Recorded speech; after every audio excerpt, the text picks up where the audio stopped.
साथियों नमस्कार। Good evening. कैसे हैं आप लोग? आई होप आप सभी बहुत अच्छे होंगे। तो चलिए साथियों, आज के सेशन की हम शुरुआत करते हैं। और आज सेट टू आपकी सेवा में पहला सवाल देखिए। फर्स्ट क्वेश्चन क्या है आज का पहला सवाल है सिंपल इंटरेस्ट से। 25,600 रुपए की राशि के एक भाग को 7% वार्षिक और शेष को 9% वार्षिक साधारण ब्याज की दर से निवेश किया जाता है। 3 वर्षों के अंत में कुल ब्याज 5832 होता है। तो कितनी धनराशियों को 9% वार्षिक पर निवेश किया गया? अब आप ये देखिए, एकदम ध्यान से मेरे दोस्त आप लोग देखना। 25,600 रुपए, इसको आपने 2 मद पर कर्ज पे लगा दिया है। इसके कुछ भाग को आपने 7% की रेट पर और कुछ भाग को आपने 9% की रेट पर कर्ज पर लगाया है ना। 3 साल के बाद टोटल सिंपल इंटरेस्ट ये मिला। अरे सिंपल इंटरेस्ट तो हर साल इक्वल होता है। अगर 3 साल का सिंपल इंटरेस्ट 5832 है तो 1 साल का सिंपल इंटरेस्ट क्या होगा? 19 तिया 57, 4 तिया 12, 4 तिया 12, यानी 1944 हो गया 1 साल का इंटरेस्ट। ठीक है। तो मेरे दोस्त, कुछ इस पर कुछ इस पर और टोटल पर बनने वाला ब्याज, तो क्यों ना हम यहां पर एलिगेशन लगा लें। ठीक है। तो ये मैंने आपसे कहा था कि 6 to 8 और 9 10th वाली बुक प्लेटफॉर्म वाली आप परचेज कर लेना। ठीक है। उसी का मैं 40-40 क्वेश्चन का सेट करा रहा हूं। ठीक है। 6 to 8 9 10th आप दोनों का सिलेबस सेम ही है मेरे दोस्त। ये अभी हम 6 to 8 वाली जो बुक है 18 सेट वाली, उसका दूसरा सेट आपके सामने लेके आए हैं। पहला सेट कल ही हो गया था। अभी देखिए, तो इसमें से कुछ भाग 7% की रेट पर, कुछ भाग 9% की रेट पर, और टोटल पर 1 साल में बनने वाला ब्याज 1944। जानते हो, ये रेट जो होता है वो 1 साल का ब्याज होता है। कुछ इस पर कुछ इस पर और टोटल पर बनने वाला ये ब्याज, यानी अलग अलग ब्याज, कंबाइंड ब्याज, यही एलिगेशन होता है। एलिगेशन कहता है एक बार सबको इस पर, एक बार सबको इस पर लगा दीजिए। यानी ये मान लीजिए कि सारी धनराशि 7% की रेट पे लगाया गया, तब तो 1 साल में इंटरेस्ट कितना बनेगा? इसका 7%। तो जब इसका 7% निकालोगे तो 7 छके 42 और 7 पचे 35 और 4 मेरे दोस्त 29, 7 दूनी 14 और 3 17। ये हो जाएगा तब इंटरेस्ट जब सारे को आप 7% की रेट पे लगाओगे। लेकिन जब आप सभी को 9% की रेट पे लगाओगे तो 9 छके 54, 9 पचे 45 और 4 50, 9 दूनी 18, 18 और 5 23। ये मेरे दोस्त हमारा इंटरेस्ट बनेगा। ओके। तो मेरे दोस्त, सबको 7 की रेट पे लगाओगे तो 1 साल में ये, सबको 9 की रेट पे लगाओगे तो 1 साल में ये। लेकिन आपको पता है कि 1 साल में जो बनने वाला रियल में इंटरेस्ट है वो 1944 से, ऐसा क्वेश्चन में लिखा हुआ है। ठीक है। अब आइए मेरे दोस्त, जल्दी से आपको क्या करना है? डिफरेंस लेना है। ई दोनों का डिफरेंस लीजिए। तो देखिए, 4 में 2 गया तो 2 हो जाएगा, 14 में से 9 गया तो 5 हो जाएगा, और मेरे दोस्त ये 18 में से 17 जाएगा तो 1 हो जाएगा। इन दोनों का डिफरेंस, 4 में 4 गया तो 0 होगा, 10 में 4 गया तो 6 होगा, और ये 22 में 19 गया तो 3 हो जाएगा। अगर हम थोड़ा सा इसको सिंपलेस्ट करें, थोड़ा सा, तो देखिए मेरे दोस्त ये क्या होगा। 4, 4 नहीं 8 से काट लो। ठीक है। 8 एकम 8, 8 नमे 72। ठीक है। 8 चौके 32, 8 पंचे 40, और यहां हो जाएगा 8 एकम 8, 8 नमे 72। अब आप देख लो मेरे दोस्त, 45 और प्लस 19 अगर दोनों को जोड़ लिया जाए तो 64 नजर आएगा। आपको पता है ये 45 19 क्या है? ये प्रिंसिपल का रेशियो है। अगर दोनों प्रिंसिपल को जोड़ लें तो 64, और यही जो जोड़ के प्रिंसिपल 64 नजर आ रहा है वो कुल मिला के 25,600 है। यहां से एक रेशियो का मान आ जाएगा 400। हमें कह रहा है कि बताइए 9% पर लगाई गई धनराशि, तो बताओ 9% पर लगाई गई धनराशि कितना है? तो 9% पर लगाई गई धनराशि यही 19 है, तो 19 का मान निकाल लो। 19 और गुणे हो जाएगा 400, यानी 19 चौको 7600। तो मेरे दोस्त इस क्वेश्चन का आंसर आपका हो जाएगा 7600। नन ऑफ दिस ऑप्शन में से कोई भी नहीं। ठीक है, इनमें से कोई भी नहीं। मेरे दोस्त 6 to 8 9 10 दोनों एक साथ चलेगा, आप क्यों घबरा रहे हो?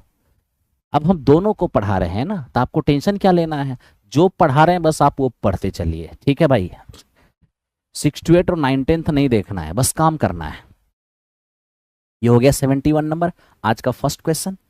चलिए, तो आज का फर्स्ट क्वेश्चन हो चुका है, अब हम सेकंड क्वेश्चन की ओर चलते हैं। देखिए आज का सेकंड क्वेश्चन क्या है।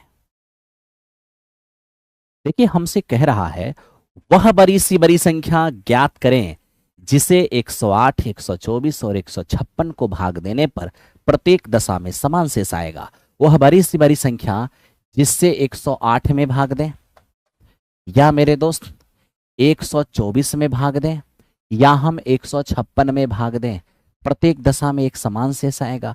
तो वो लार्जेस्ट नंबर जिससे इन तीनों में भाग दें तो इक्वल रिमाइंडर आएगा, वो नंबर क्या होगा? इन दोनों का डिफरेंस और इन दोनों का डिफरेंस लीजिए। आप इन दोनों का डिफरेंस लेंगे तो 16 नजर आएगा, आप इन दोनों का डिफरेंस लेंगे तो 32 नजर आएगा। तो इन दोनों के अंतर और इन दोनों का अंतर जो कुछ भी आया है, आप बस इनका HCF ले लीजिए। तो बताइए 16 और 32 का HCF क्या हो जाएगा? 32। जानते हो यही वो नंबर है, सॉरी 32 कह रहा हूं, मेरा भी दिमाग खराब है। 16 और 32 का HCF हो जाएगा 16। यही वो 16 है जिससे इन तीनों में भाग देंगे तो समान शेष आएगा। यानी इस क्वेश्चन का आंसर ऑप्शन नंबर बी हो जाएगा। आई होप कि आपको समझ में आ गया होगा। ठीक है, चलो मेरे दोस्त चलते हैं नेक्स्ट क्वेश्चन पे। अब आप इसको देखो, ये क्या है?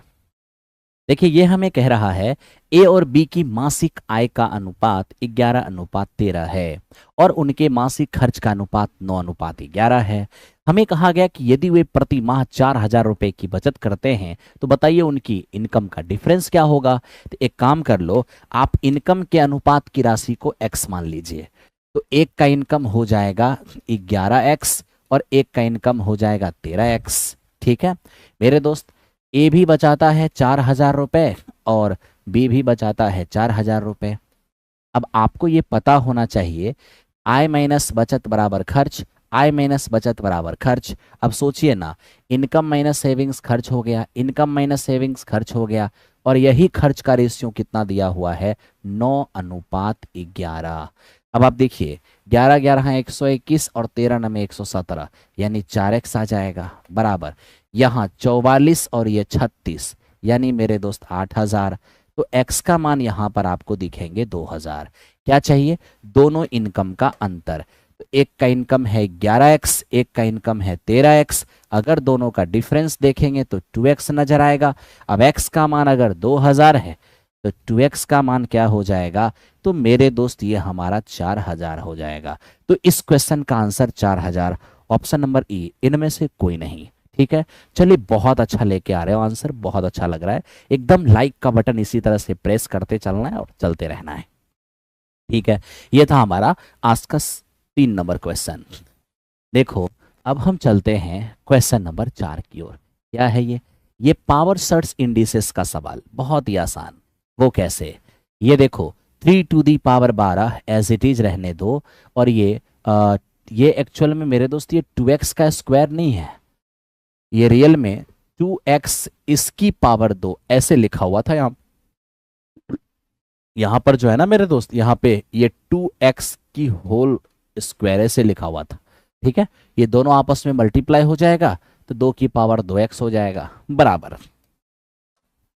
आप इधर देख लो, बेस में 6 है, क्या 6 को क्या लिख सकते हो? तो 6 को मेरे दोस्त हम 2 गुना 3 लिख सकते हैं। ओके, अब पूरे पर 12 है तो इस पर भी 12 हो जाएगा, इस पर भी 12 हो जाएगा। अब आप दोनों तरफ कंपेयर कर लीजिए, 3 की पावर 12 वाला टर्म इधर भी है, 3 की पावर 12 वाला टर्म इधर भी है। तो जब ये दोनों टर्म सेम है तो ये भी टर्म सेम होना चाहिए, तभी जाके सेम हो पाएगा। इस 3 की पावर 12 3 की पावर 12 कैंसिल आउट करना चाहो तो कर भी सकते हो। तो सीधा यहाँ पर 2 की पावर क्या, 2 की पावर 2x बराबर 2 की पावर 12, बेस सेम तो पावर भी सेम हो जाएगा। x के मान कितने हो जाएंगे? 6 हो जाएंगे। बहुत आसान है, ठीक है, बहुत आसान है। कैलकुलेशन करना है करो, नहीं तो यहीं पर ऑप्शन देख करके बैठा दो, हो गया। ठीक है भाई, चलिए बहुत अच्छे बहुत अच्छे। ये सिंपल सा एक सवाल था, आप सभी लोगों ने बनाया है। अब देखो ये क्या है, आप में से बहुत सारे लोग बना रहे हैं, निशी जी बना रहे हैं, अर्चना जी बना रहे हैं, विनोद जी बना रहे हैं, संजीव जी बना रहे हैं, श्रीकांत जी बना रहे हैं। चलिए बहुत अच्छे। अब देखिए एक एपी है, इसका हमें 23वां पद मांगा है। हम सभी लोग जानते हैं 23वां पद का मतलब a प्लस 22d होता है। ए हमारे पास 5 है और प्लस 22 गुने डी आप देख लीजिए 6 हो जाएगा। 132 और 5 137। बहुत आसान ये भी सवाल था, आपने आराम से गर्दा उड़ा दिया होगा इसको भी। ठीक है, चलिए पंकज भाई सब लोग से बन गया होगा। अब इस सवाल पे आते हैं और देखते हैं इसका आंसर आप क्या लगाते हो। मैं आपको 20 सेकंड का टाइम देता हूं, आप इसका आंसर लगाओ, उसके बाद फिर मैं बताता हूं। ठीक है मेरे दोस्त, ये बहुत ही बेहतरीन क्वेश्चन है। के किस मान के लिए दो इक्वेशन दिया है और हमें कह दिया इसके यूनिक सॉल्यूशन हैं।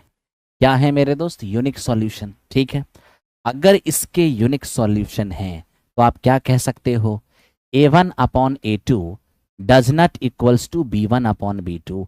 यही मेरे दोस्त हमारा है यूनिक सॉल्यूशन, है या नहीं है, ये हमारा यूनिक सॉल्यूशन।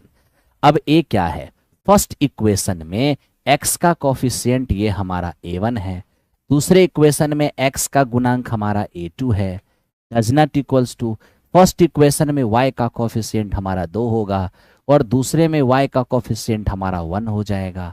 तो ये k does not equals to 6, यानी कि आपका ये क्वेश्चन कह रहा है कि k का मान 6 नहीं हो सकता। तो मेरे मित्र k का मान 6 नहीं हो सकता, लेकिन 6 के अलावे और भी तो हो सकता है। तो k does not equals to 6 का मतलब ये हुआ कि k का मान 6 तो नहीं होगा। अब जो हमारा आंसर आया है वही ये ऑप्शन कह रहा है, इसका मतलब ये ऑप्शन होगा। अरे हाँ, आंसर भी कह रहा है K does not equals to 6, option भी कह रहा है K does not equals to 6, ये तो चलेगा चलेगा। क्या के का मान 5 चलेगा, बिल्कुल चलेगा। के का मान 6 नहीं हो सकता है, लेकिन 6 के अलावे तो हो ही सकता है। इसका मतलब हमारा ए भी सही है और हमारा सी भी सही है। तो इस क्वेश्चन का आंसर हो जाएगा ऑप्शन नंबर डी।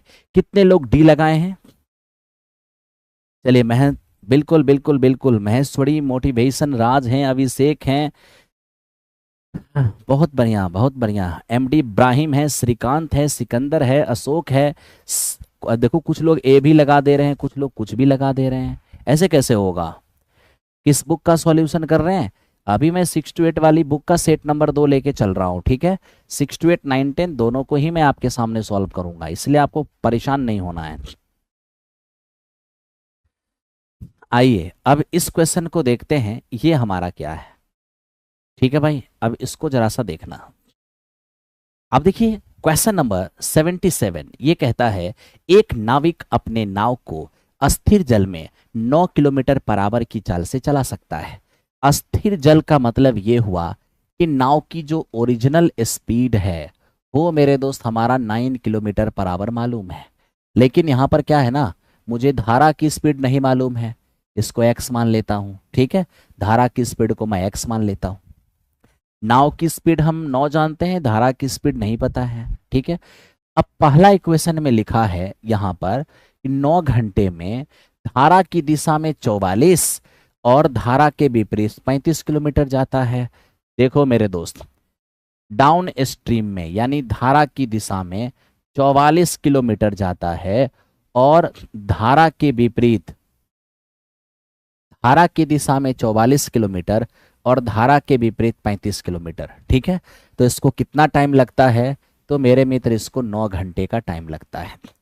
अब आप स्वयं एक चीज बताइए, क्या जब वो धारा की दिशा में जाएगा तो नाव प्लस धारा 9 प्लस x काम करेगा, जब वो धारा के विरुद्ध जाएगा नाव माइनस धारा 9 माइनस x का काम करेगा।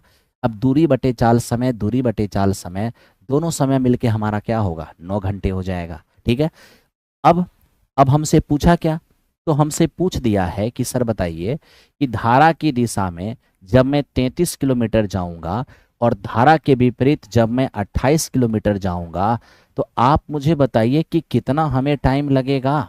टाइम हमसे मांग रहा है, क्या करें अब।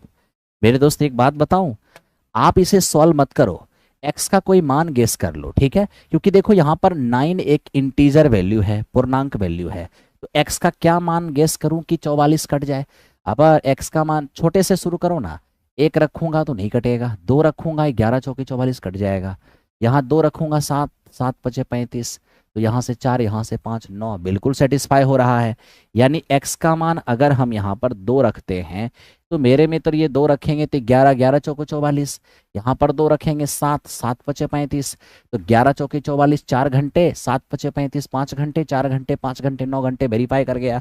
इसका मतलब x का मान 2 वेरीफाई कर चुका है। यानी आपने निकाल लिया धारा की चाल कितना 2।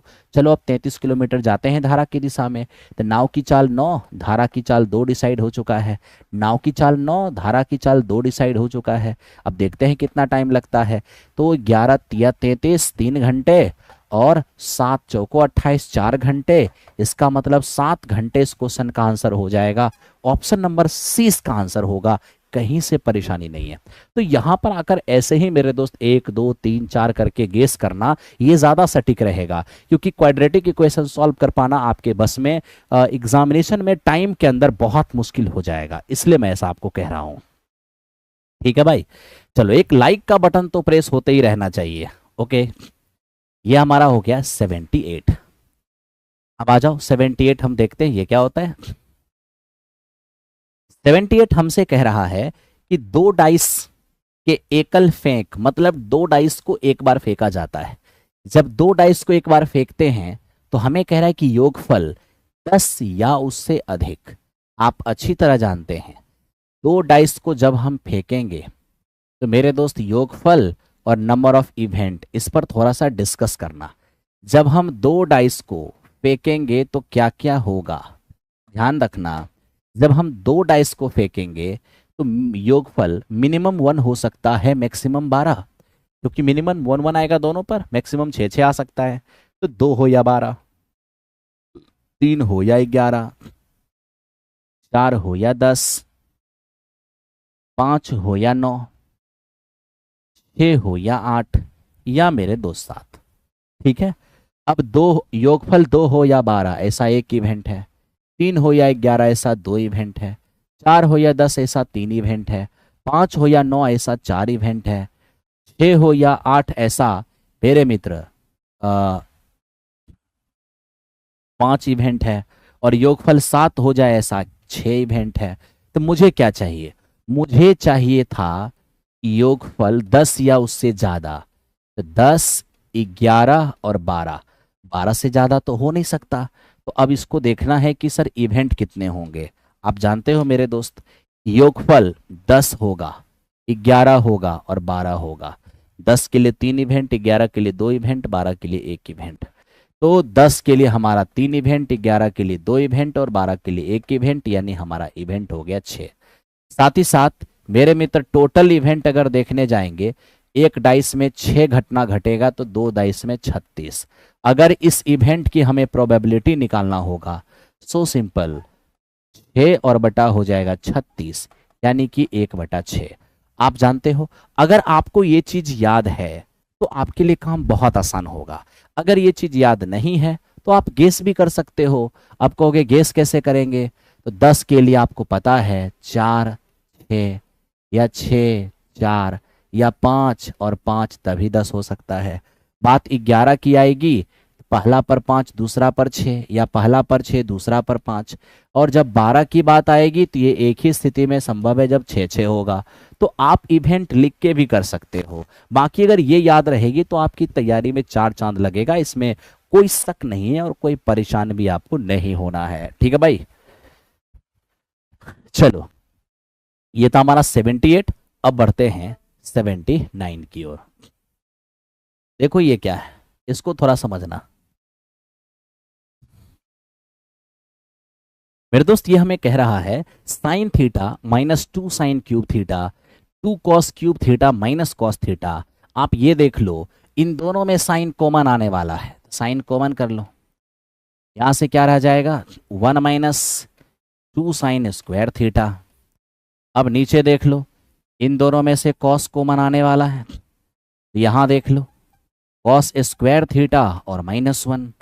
अब यहां से हम आपको ये कहना चाहते हैं कि मेरे दोस्त देखो आपको कुछ बात याद रहना चाहिए। देखिए कुछ बात क्या, जैसे cos 2 थीटा बराबर कॉस की पावर 4 थीटा और माइनस साइन की पावर 4 थीटा बराबर कॉस स्क्वायर थीटा और माइनस में साइन स्क्वायर थीटा बराबर 2 कॉस स्क्वायर थीटा -1 बराबर 1 माइनस 2 साइन स्क्वायर थीटा बराबर 1 माइनस 10 स्क्वायर थीटा और by 1 plus 10 square theta.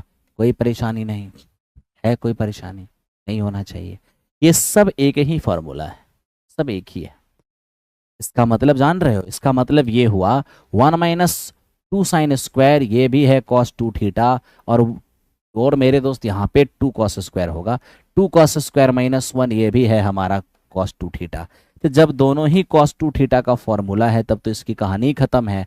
Sign by cos क्या हो जाएगा, ये हमारा टेन थीटा हो जाएगा, आपका आराम से टेन थीटा हो जाएगा। ठीक है, या तो आप ऐसे कर लो, नहीं तो फिर आप डिग्री वैल्यू पुट कर लो, डिग्री वैल्यू से भी बना सकते हो। अब देखो डिग्री वैल्यू कैसे बना सकते हैं, तो आप डिग्री वैल्यू 45 डिग्री पुट कर लो, है ना। तो मेरे दोस्त वहाँ भी आपके लिए इस क्वेश्चन में कैलकुलेशन आसान नहीं रह जाएगा, कैलकुलेशन तो करना होगा। तो मैंने आपको थोड़े तरीके बता दिए, थोड़े फॉर्मूले बता दिए, तो आपको मजे का काम है आपके लिए, बस मजे का काम करते रहो, काम करते रहो, हैं। क्या ये क्लास डेली होगा? हाँ, ये क्लास 10:30 बजे रात में हमारी ओर से आपके लिए सेवा प्रतिदिन होगा। आप लोग को भी लाइव रहना है और लाइव रहकर सेवा का आनंद लेना है। ठीक है, चलो मेरे दोस्त चलते हैं नेक्स्ट क्वेश्चन पे। अब इस क्वेश्चन को देखो कि ये क्या है। मेरे दोस्त ये हमें कह रहा है कि सर एक घर जो 32 मीटर ऊंचा है से एक टावर के शीर्ष का उन्नयन कोण 45 डिग्री है और कह रहा है कि टावर के आधार का अवनमन कोण 30 डिग्री है। तो बता दीजिए सर टावर की ऊंचाई क्या होगा। अब यहां देख लो मेरे दोस्त, ये हमारा एक टावर है, एकदम प्यार से देखना, सॉरी, ये हमारा एक घर है, ठीक है, और ये रही आपकी टावर, ये रही आपकी टॉवर। अब देखो यहाँ पे कहानी क्या हो रही है, एकदम अच्छे से देखते रहना मेरे दोस्त। यहाँ पर हो ये रहा है कि ये घर की छत से जब टॉवर को देखा गया तो यहाँ पर इन्होंने 45 डिग्री का एंगल ऑफ एलिवेशन पाया और जब यहीं से टॉवर के जर को देखा गया तो एंगल ऑफ डिफरेंशन 30 पाया। अब ये 30 है तो हमारा ये भी 30 हो जाएगा। अकॉर्डिंग टू क्वेश्चन घर की ऊंचाई कितनी है, 32 मीटर है। ठीक है, अब आप काम कर सकते हो, तो चलो मेरे दोस्त काम करते हैं और देखते हैं क्या होता है। एट फर्स्ट 30 डिग्री के लिए मेरे दोस्त 30 डिग्री के लिए हमारा लंब 1 होगा और आधार √3 होगा, यानी ये हमारा 1 हो जाएगा, ये हमारा √3 हो जाएगा। ठीक है, एक और बात, ये मेरे दोस्त एक रेक्टेंगल है, ये एक आयत है और आयत के आमने सामने की भुजा बराबर होती है, यानी ये √3 है तो आपका ये भी कायदे से √3 होना चाहिए और ये 1 है तो ये भी हमारा 1 होना चाहिए। ठीक है, अब मेरे दोस्त प्रॉब्लम ये नहीं है, प्रॉब्लम अब यहाँ होगा। ठीक है, तो प्रॉब्लम हो भी सकता है, नहीं भी हो सकता है। इसका मतलब क्या हुआ, इसका मतलब ये हुआ कि 45 है ना, 45 सिर्फ ये कहता है जितना बड़ा लंब उतना ही बड़ा आधार। देख लो, आधार अगर √3 है तो इसके लंब भी √3 हो जाएंगे, तो कहीं प्रॉब्लम नहीं हुआ, वेरी सिंपल हो गया, है ना। तो टावर की हाइट अगर देखूंगा, ये √3 है, ये मेरा 1 है, तो जब ये √3 है और ये 1 है तो पूरा टावर क्या होगा, तो मेरे दोस्त पूरा टावर मैं देख पा रहा हूँ √3 + 1, तो टावर हमारा हो जाएगा √3 + 1। तो मैं यही देख पा रहा हूं कि एक रेशियो का मान है 32। जब एक रेशियो का मान 32 है तो √3 + 1 का मान क्या होगा, √3 + 1 का मान होगा 32 इंटू √3 + 1, यानी इस क्वेश्चन का answer 32 into √3 + 1। Very very important और सो सिंपल। आप कुरुक्षेत्र बैच कब पूरा करोगे मेरे दोस्त? कुरुक्षेत्र बैच हो या महाभारत, एग्जामिनेशन से 15 दिन पहले पूरा होगा। अगर आप कुरुक्षेत्र वाले हो तो आप तो काफ़ी चैप्टर को पहले डिटेल में कर चुके हो। ठीक है, मैक्सिमम चैप्टर तो 1 से 2 महीने के अंदर निकल जाएगा, छठ के आसपास, नवंबर लास्ट होते होते तकरीबन निकल जाएगा। लेकिन उसके बाद एग्जामिनेशन, आप ये मान लो कि अक्टूबर के आसपास आपकी नोटिफिकेशन आएगी और दिसंबर जनवरी में आपका पेपर होगा, लगभग यही माना जा रहा है। तो आप आराम से काम करो ना, हड़बड़ा क्यों रहे हो। ठीक है, शॉर्टकट कर दूं, शॉर्टकट कर दूंगा तो खामखा नुकसान में रह जाओगे।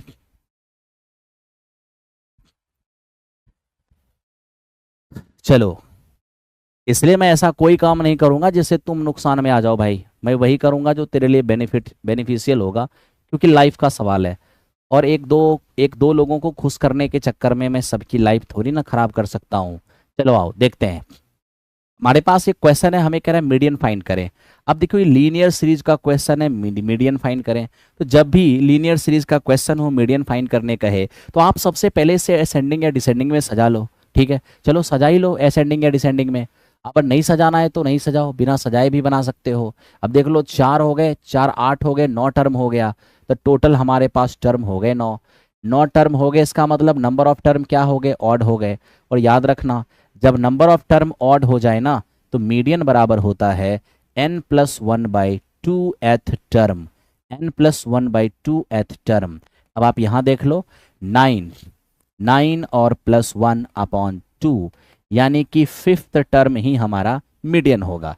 अब आपको 5th टर्म कैसे ढूंढना, आप ढूंढ सकते हो, छोटे से बड़े की ओर ढूंढो या बड़े से छोटे की ओर ढूंढो। अगर आप छोटे से बड़े की ओर ढूंढोगे ना, तो छोटे वाले को काटते चलना।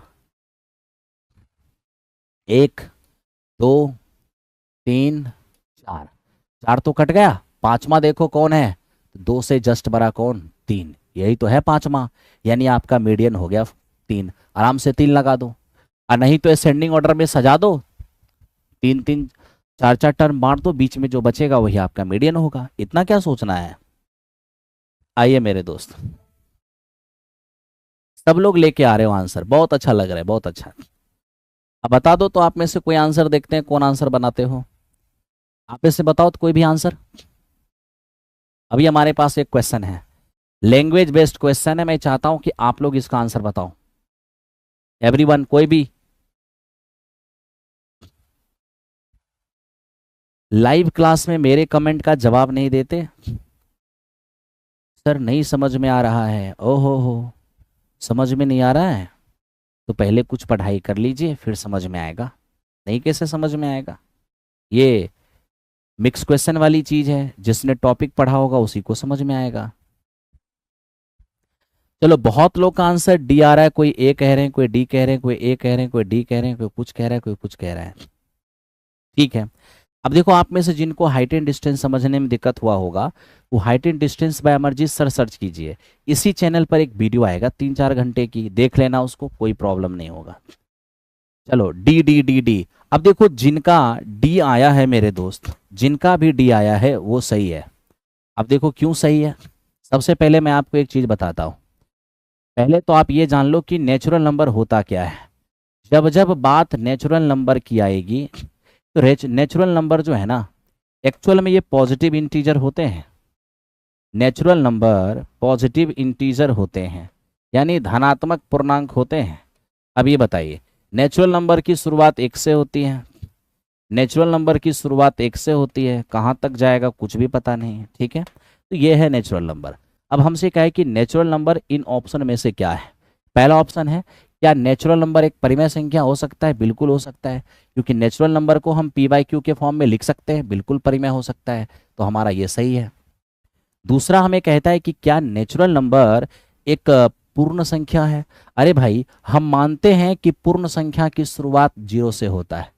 हम मानते हैं कि पूर्ण संख्या की शुरुआत 0 से होता है, लेकिन उस 0 के बाद 1 2 3 4 भी तो है। इसका मतलब 1 2 3 4 जो है वो पूर्ण संख्या के सीरीज में आता ही आता है। इसका मतलब मेरे दोस्त, यहाँ पर 1 2 3 4, इसे हम ये नहीं कह सकते हैं कि आप पूर्ण संख्या नहीं हैं, क्योंकि पूर्ण संख्या के सीरीज में आप पूरा पूरा नेचुरल नंबर आता है 0 के बाद। ठीक है, इसलिए हम इसे पूर्ण संख्या भी कह सकते हैं। दूसरी बात क्या, कि मेरे दोस्त ये कह रहा है क्या इंटीजर है। क्या इंटीजर है, बिल्कुल इंटीजर है। मैंने अभी अभी आपको बताया कि नेचुरल नंबर पॉजिटिव इंटीजर है ना, इंटीजर है भाई। इंटीजर तो इंटीजर की सीरीज में तो है ही ये। इंटीजर का मतलब क्या होता है, डेसिमल में नहीं होना चाहिए, तो डेसिमल में कहाँ है, इसका मतलब इंटीजर भी है, यानी कि ये हमारा इंटीजर भी है। तो इसके 3 सही हो गए, इसलिए आंसर इसका डी हो गया। तो आपको ये पूरी जानकारी होना चाहिए। ठीक है, चलो, थैंक यू वेरी मच। माध्यमालिका को एक बार फिर से बताइए। देखिए माध्य माध्यिका को एक बार फिर से बताइए। माध्य माध्यिका तो मैंने करा दिया है, फिर भी अगर आपको समझ में नहीं आया होगा माध्य माध्यिका वाली सवाल, तो लो एक बार और करा देते हैं। आप ऐसा कर लो, इसको आरोही या अवरोही में सजा लो, असेंडिंग या डिसेंडिंग में सजा लो। आप सजाओगे छोटे से बड़े की ओर, सबसे छोटा 0 है, उसके बाद 2 है, फिर से 2 है, फिर से 2 है, उसके बाद 3 है, 3 के बाद देख रहे हो 4 है, फिर 5 है, फिर 6 है, 6 के बाद सीधा सीधा आपका 13 है। कितने टर्म हो गए? 4, 4 8 और 1 9, 4 4 8 और 1 9, कुछ भी नहीं छूटा। अब आप बराबर बराबर बांट दो, 9 टर्म है, 4 4 बांट दो, जो बीच में बचेगा वही आपकी मीडियन होगी। तो अगर एक टर्म बचेगा तो वही मीडियन होगी, और 2 टर्म बचेगा तो दोनों को जोड़ के 2 से भाग दे देना तो मीडियन हो जाएगी। आपकी ही देन है कि आज मैं रेलवे में हूं।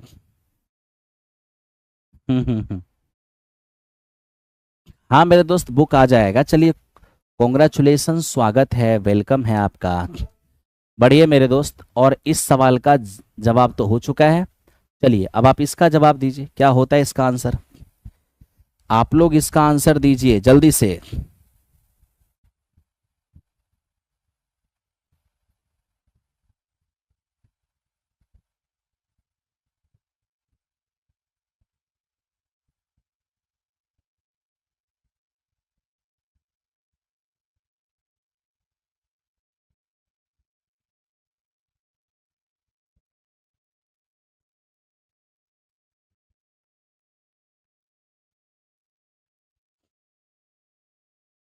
हो गया भाई? चलो, बहुत लोग आंसर दे रहे हैं। अब देखो, हमें कह रहा है कि केंद्र ओ और त्रिज्या 13 सेमी वाले एक वृत्त की जीवा ए बी की लंबाई 24 सेमी है। तो बताओ सर, सेंटर से जीवा की दूरी क्या होगा। अब देखो, हमारे पास एक सर्कल है, कोड समझते हो। सर्कल के सरकमफेरेंस पर 2 पॉइंट जब लाई कर रहा हो और ये दोनों पॉइंट को मिला दिया जाए तो इसी को कोड कहते हैं, जीवा कहते हैं। ठीक है, ये रहा सेंटर।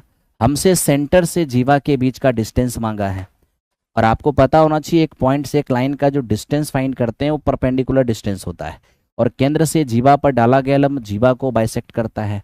सेंटर से कोड पर डाला गया परपेंडिकुलर कोड को बाइसेक्ट करती है। ठीक है, हमें यहाँ पता है कि रेडियस अपना कितना है, तो रेडियस अपना 13 है।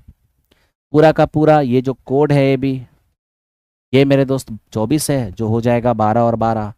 अब ये 13 ये 12, तो ट्रिपलेट से ये 5 हो जाएंगे, यानी कि सेंटर से जीवा की दूरी 5 हो जाएगा। बहुत आसान है। चलो ठीक है भाई, आओ इसको करते हैं। ये क्या है इसको समझो। मेरे दोस्त, ये लिखा है कि एक बेलन का पारस्व क्षेत्रफल, एक बेलन का पारस्व पृष्ठ क्षेत्रफल 176 सेमी स्क्वायर है। इसका बेस एरिया 38.5 है। तो बताइए इसका वॉल्यूम क्या होगा। सबसे पहले मैं आपको एक चीज बताता हूँ। क्या मेरे दोस्त, आप सबको पता होगा कि जब बात सिलेंडर की जाएगी तो सिलेंडर के बेस में सर्कल होता है, ये सबको पता है। ठीक है, सिलेंडर के बेस में सर्कल होता है, ये सबको पता है। अब मेरे दोस्त ये देखो, ये मेरा क्या है, ये तो मेरा बेस है, सर्कल है, ये सर्कल का रेडियस हो गया। ठीक है, अब मैं आपसे एक चीज बताऊं। सर्कल के लिए आप हमेशा 7, 44 और 154 याद रखोगे ना, तो कैलकुलेशन बहुत आसान हो जाएगा। ठीक है, आप क्या देख रहे हो भाई, एरिया दिया हुआ है। सर्कल का जो एरिया दिया हुआ है ना, ये दिया हुआ है आपका 38.5, 38.5, जो 154 का क्या है भाई, 154 का 1/4 टाइम्स है। तो अगर एरिया 1/4 टाइम्स है ना, तो रेडियस जो होगा ना वो 1/2 टाइम्स ही होगा। कहोगे वो क्यों? क्योंकि एरिया एक्चुअल में के स्क्वायर टाइम्स होता है, तो के का मान हो जाएगा 1/2। ठीक है, तो यहाँ परिधि भी 1/2, रेडियस भी 1/2, यानी ये आपका हो जाएगा 7/2। तो इस तरह से आप रेडियस निकाल लिए 7/2, ये 7/2। ठीक है, हालांकि रेडियस निकालने के एक और तरीके हैं। बेस एरिया दिया हुआ है, तो बेस एरिया एक्चुअल में होता है πr², ये है 38.5। आप चाहो तो आर का मान यहाँ से भी निकाल के देखो, 7/2 ही आएगा। तो 7/2 आपका आ चुका है। ठीक है, अब मेरे दोस्त क्या दिया हुआ है, curve surface area. Curve surface area क्या होता है, 2πr, 2πr और h, ये है कर्व सरफेस एरिया। और यही जो कर्व सरफेस एरिया है वो दिया है 176। अब यहाँ जो कटने वाला है काट दीजिए, 22 दूनी 44, 44 चौको 176। अब यहाँ 7 से 7 भी कट गया, h बराबर हो जाएंगे 8। तो मेरे दोस्त h बराबर 8 आ गया। अब आप सिलेंडर का हाइट भी जान गए, रेडियस भी जान गए, तो वॉल्यूम तो निकाल ही सकते हो। वॉल्यूम क्या होता है जी, 22 पाई आर स्क्वायर एच। तो पाई 7/2 को स्क्वायर करोगे 49/4 होगा। पाई आर स्क्वायर एच, एच का मान हमारा 8 है, बस इसी को सॉल्व कर दीजिए। 7 सत्ते 49, 4 दूनी 8 हो जाएगा। आप जानते हैं 44, 7 चौके 28, 28 और 2 30 हो जाएगा। इस क्वेश्चन का आंसर ऑप्शन नंबर सी हो जाएगा। तो मेरे दोस्त ये बहुत ही आसान चीज था, मैंने आसान तरीके से आपको बताने की कोशिश किया। ठीक है, कभी भी एक सर्कल का एरिया दिया रहे तो आप तुरंत उसका रेडियस फाइंड कर सकते हो, इसमें कहीं कोई संकोच नहीं है।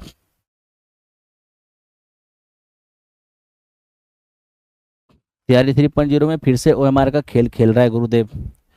मेरे दोस्त क्या बताऊं, बहुत ज़्यादा बहुत ज़्यादा बहुत ज़्यादा दुखी हूं मैं भी इस बात को लेकर कि वो रिजल्ट क्यों नहीं दे रहे हैं। जल्दी से रिजल्ट दे देते तो काम आसान हो जाता, आप लोग का काम हो जाता। ठीक है, फिर 4.0 में लग जाते लोग। अब इसको देखिए, ये क्या है मेरे दोस्त, एकदम से ध्यान दो इस क्वेश्चन पे। अब देखो ये क्वेश्चन कह रहा है कि एक कालीन 5 मीटर लंबा और 1.2 मीटर चौड़ा है, इसके चारों ओर 30 सेमी चौड़ा मेरे दोस्त छपा हुआ बॉर्डर लगता है। हमें कह रहा है कि 225 रुपये प्रति मीटर स्क्वायर की दर से बॉर्डर की छपाई का खर्च क्या होगा। आपको मैं पहले तो एक बात बताता हूं, एक कालीन है मेरे दोस्त, ये कालीन इस तरह से कालीन है, ये है कालीन। ठीक है, और इस कालीन का जो लेंथ है वो 5 मीटर है और जो इसका विड्थ है वो मेरे दोस्त 1.2 मीटर है। जो इसका विड्थ है वो आपका 1.2 मीटर है। ठीक है, इसमें कोई प्रॉब्लम नहीं है। अब यहां देखो, इसके किनारे किनारे 30 सेमी चौड़ा डिजाइन छपा हुआ है। अब ये देखिए मेरे दोस्त, अगर इस कालीन में किनारे किनारे अगर डिजाइन छपा हुआ है तो मेरे भाई इसका मतलब ये हो गया कि डिजाइन यही तो होगा, यही तो है डिजाइन। आप कहोगे हाँ जी सर। अगर आपका डिजाइन है 30 सेमी तो सबसे पहली बात आप ये देखिए 30 सेमी जो आपको दिख रहा है ना मेरे दोस्त, अगर आप मीटर में कन्वर्ट करोगे तो क्या होगा, 0.3 मीटर हो जाएगा। तो आप ये देख लो ना, 0.3 मीटर इधर भी होगा और 0.3 मीटर आपका इधर भी होगा, 0.3 मीटर आपका इधर भी होगा और 0.3 मीटर आपका इधर भी होगा। अब सवाल ये है कि पूरा 5 में 0.3 0.3 यानी 0.6 अगर हट जाएंगे तब तो मेरे दोस्त ये हमारे पास 4.4 रह जाएगा। अब क्या है कि वो पूरा 1.2 है, 1.2 में 0.3 0.3 0.6 हट जाएगा तो यहाँ पर 0.6 ही रह जाएगा। आप कहोगे हाँ जी सर। अगर आज मैं डिजाइन का एरिया लेता हूं, ठीक है, एरिया ऑफ कह सकते हो डिजाइन, ठीक है, एरिया ऑफ डिजाइन या सीधे सीधे कह दो एरिया ऑफ पथ, काहे टेंशन लोगे ज़्यादा। अब मेरे दोस्त मुझे ये बताओ इसके लिए क्या करना होगा, बाहरी आयत के एरिया में से अंदर वाले आयत को हटाना होगा 4.4 4.4 और इंटू 0.6, तो यहाँ से आपका 6 होगा और माइनस ये हो जाएंगे 2.64 जो कि मेरे दोस्त 3.36 हो जाएगा। 3.36 इतना मीटर स्क्वायर। अब इसी का कॉस्ट निकालना है, आप ही बताइए। अब 3.36 इतना मीटर स्क्वायर है, 1 मीटर स्क्वायर का कॉस्ट है 225, तो इतना मीटर स्क्वायर का कॉस्ट क्या होगा, लगभग देखो ना 250 गुणे 3 यानी कि 675, मतलब 700 के आसपास होगा। तो 700 के आसपास एक ही ऑप्शन है, 756, यही हमारा आंसर होगा। आप करके देखो मेरे दोस्त, यही आपके आ जाएंगे। मैथ्स बहुत टाइम से पढ़ा नहीं है, पहले पढ़ा था सर, आपका बैच लिया है, क्लास भी करते हैं, बस समझने में प्रॉब्लम हो रहा है। पेपर निकल जाएगा ना, हाँ कंटिन्यूटी मेंटेन रख करके काम करोगे तो निकल जाएगा। ठीक है, आप घबराओ मत। बीएसएससी इंटर लेवल का एग्ज़ाम कब होगा वो तो अब नीतीश बाबू ही बताएंगे कब होगा।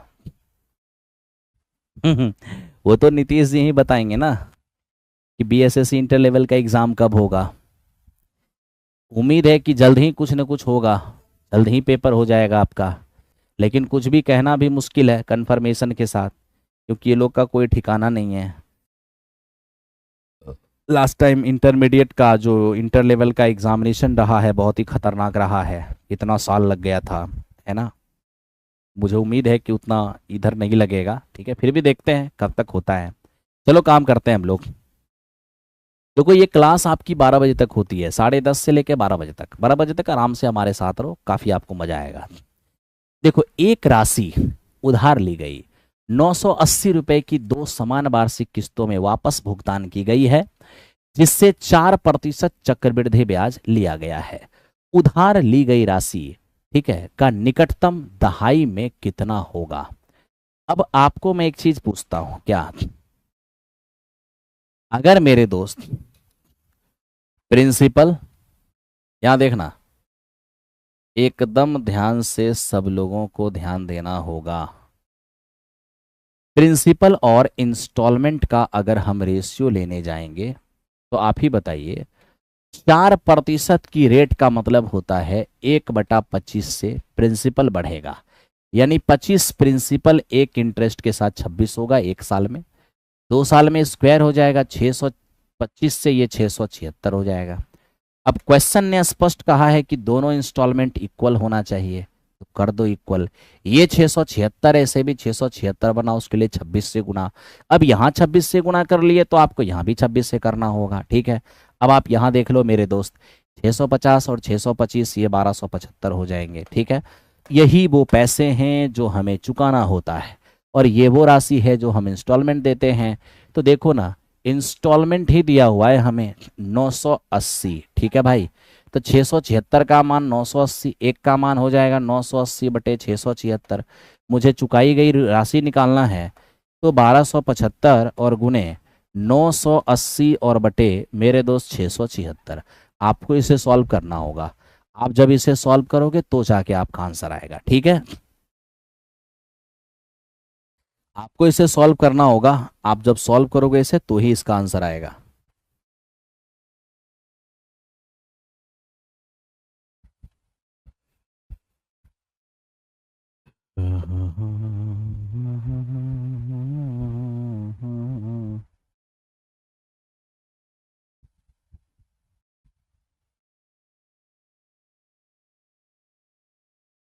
अब देखो सबसे पहली बात, ये क्वेश्चन हमसे मांगा क्या।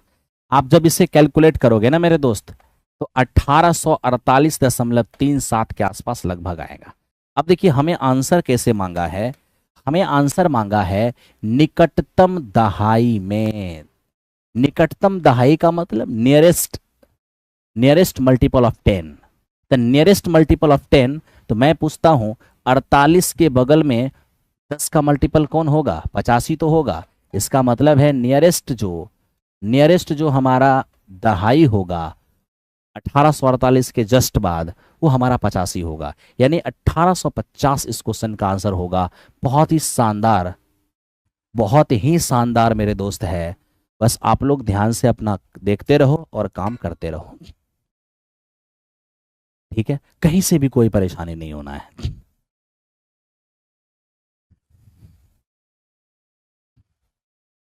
अब इस पे काम करते हैं, देखते हैं क्या है। देखिए हमें कहा गया कि नमक की कीमत में 15% की कमी होने के कारण एक व्यक्ति 272 रुपए में 2 kg अधिक नमक नमक खरीदने में सक्षम बनाती है, तो नमक की घटी हुई कीमत प्रति केजी कितनी होगी। अब आप मुझे ये बताओ, नमक के प्राइस में क्या हुआ है, 15% की कमी।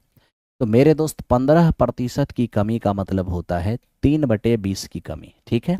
यानी कि यहाँ पर जो हमारा प्राइस होना है वो मेरे दोस्त 20 से 3 घट करके 17 हो जाएगा।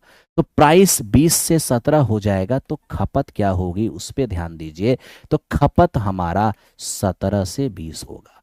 स्वाभाविक सी बात है, प्राइस ज़्यादा है वस्तु कम मिलेंगे, प्राइस घट गया वस्तु ज़्यादा मिलेंगे। तो कितना ज़्यादा मिलने लग गया, तो 3 रेशियो ज़्यादा मिलने लग गया। और यही क्वेश्चन कह रहा है कि 2 kg इसको ज़्यादा मिलेगा।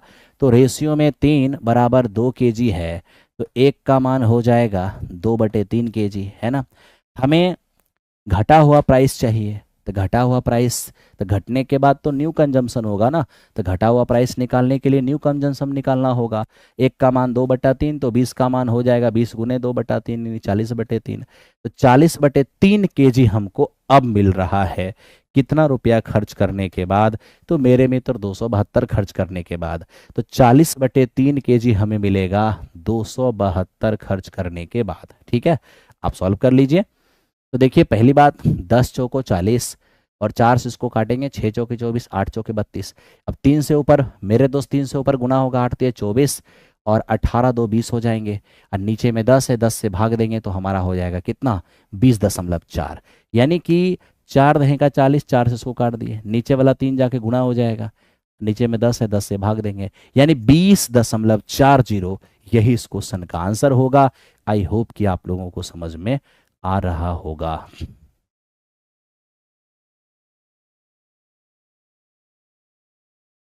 ठीक है, आप लोगों को समझ में आ रहा होगा।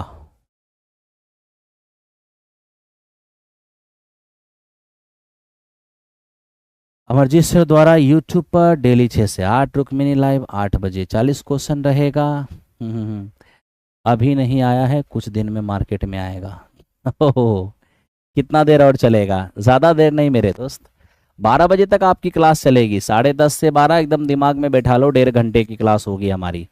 और 1.5 घंटे का क्लास हमारा होगा, ये अपने दिमाग में सेट कर लो और उस हिसाब से मेरे साथ लाइव आना, 10:30 से 12। ठीक है, चलो अब देखो यहाँ पर 1,50,000 रुपए, 1,50,000 रुपए का एक घर एक्स ने वाई को 5% के लाभ पर बेचा। ठीक है, उसके बाद वाई 2% की हानि पर उसको वापस एक्स को दे दिया है। ठीक है, अब हमें कह रहा है कि बताइए सर पूरा लेन देन में क्या हुआ होगा। अब सबसे पहली बात, अगर मैं एक्स का बिक्री मूल्य देखने जाऊंगा, एक्स का बिक्री मूल्य, अब एक्स ने क्या किया मेरे दोस्त, एक्स ने 1,50,000 की चीज को 5% के लाभ यानी 105% पर इसने वाई को दे दिया। ठीक है, आप कैलकुलेट कर सकते हो, 15 पचे 75 और 15 एकम 15, कितने जीरो, 00। ठीक है, तो ये 1,57,500 इतना रुपया में एक्स ने वाई को दिया। अच्छी बात है। तो अगर मैं अभी ये पूछ लूं कि एक्स का लाभ क्या हुआ होगा, तो मेरे दोस्त अगर यहां से एक्स का लाभ देखने चले जाएंगे तो 1,50,000, 1,57,500 हम 1,50,000 को अगर हटा देंगे तो 7,500 रुपये का लाभ तो हमें सीधा सीधा दिख रहा है। आप कहोगे हाँ जी सर दिख तो रहा है, लेकिन अब आपको पता है क्या हुआ, अब वापस वाई ने क्या किया, वापस वाई ने क्या किया, उसी वस्तु को फिर से एक्स के पास बेच दिया, है ना। तो वाई ने खरीदा था 1,57,500 में, अब इसी को 2% की हानि पर, 2% की हानि पर, इसका मतलब ये हो गया 98% में इसने इसको किसको बेच दिया, तो मेरे मित्र 2% की हानि पर इसने वापस इसको एक्स को बेच दिया। अब 2% की हानि अगर निकालना है मेरे दोस्त तो ऐसे मत निकालो, ऐसे गुणा करने में हालत खराब हो जाएंगे। ठीक है, तो ऐसा करो, थोड़ा दूसरा उपाय कर लो। कहोगे क्या, यहाँ देखो, यहाँ क्या उपाय लगाते हैं। वाई ये बेचारा खुद खरीदा था 1,57,500 और इसने कितना के लॉस पर बेचा, 2%। 1% का मान होगा 1,575। क्यों, 1% के लिए 2 अंक पहले डेसिमल डालते हैं, 1% का मान 1,575, तो 2% का मान हो जाएगा 5 दूनी 10, 7 दूनी 14, 1 15 और ये मेरे दोस्त 31। ठीक है, इतना के लॉस पर, इतना के लॉस पर देने का मतलब ये हुआ, सीधा सीधा हमारे पास, बात को समझने की कोशिश करो मेरे दोस्त। यहाँ देखो, यहाँ देखो, यहाँ देखो, एक बात बताऊं आपको, को क्या बताना है सर, मेरे दोस्त 2% की लॉस पर बेचा, तो 2% इसमें से घटा दो, इसका 2% निकालोगे तो यही आएगा, घटा दो जरा सा। आप जैसे ही घटाओगे ये आपका 5 हो जाएंगे और ये हो जाएगा 4, 4 में से 1 गया तो ये हमारा 3 होगा, ये हो गया क्या 7, अब 7 में 3 गया तो 4 हो जाएगा और मेरे दोस्त ये हमारे पास कितने, ये हमारे पास 15 हो जाएंगे। अब मैं आपसे एक सवाल पूछता हूँ, क्या एक्स ने क्या किया था, इतना रुपया में वाई को बेचकर इतना लाभ कमा लिया। अब बेचारे एक्स को खुद उस वस्तु को खरीदना पड़ गया फिर से इतना में, तो अब यहां पर तो उसको वो लॉस हो जाएगा। आप कहोगे लॉस कैसे हो जाएगा सर? अरे देख लो ना भाई, जो आदमी खुद 1,50,000 में बनाया, अगर उसको 1,54,000 में खरीदना पड़ जाएगा, तब तो यहाँ से 4,350 रुपये की लॉस हो गई। आप कहोगे हाँ सर। तो फिर मेरे दोस्त यहाँ पर ओवरऑल रिजल्ट क्या हो गया, रिजल्ट को भी तो देखना होगा। तो हम ये कहेंगे कि एक्स पहली बार में 7,500 रुपये की प्रॉफिट कमाया था और बाद में 4,350 रुपये की नुकसान कमा लिया।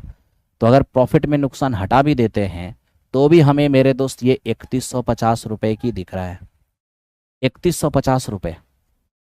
तो भी हमें ये 3,150 रुपये की नुकसान दिख रहा है, यानी ओवरऑल एक्स को 3,150 रुपये की नुकसान हुआ, सॉरी नुकसान कह रहे हैं, प्रॉफिट हुआ है।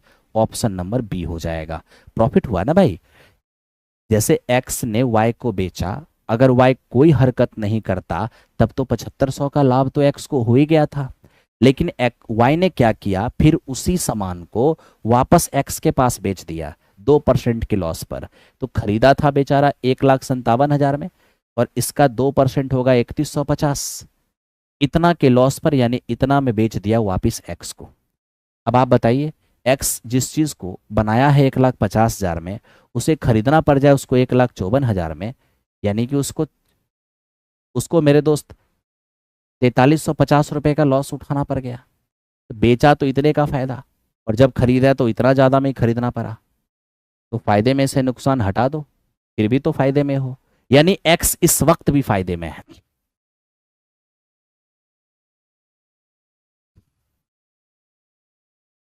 चलो मेरे दोस्त, अब चलते हैं नेक्स्ट क्वेश्चन की ओर।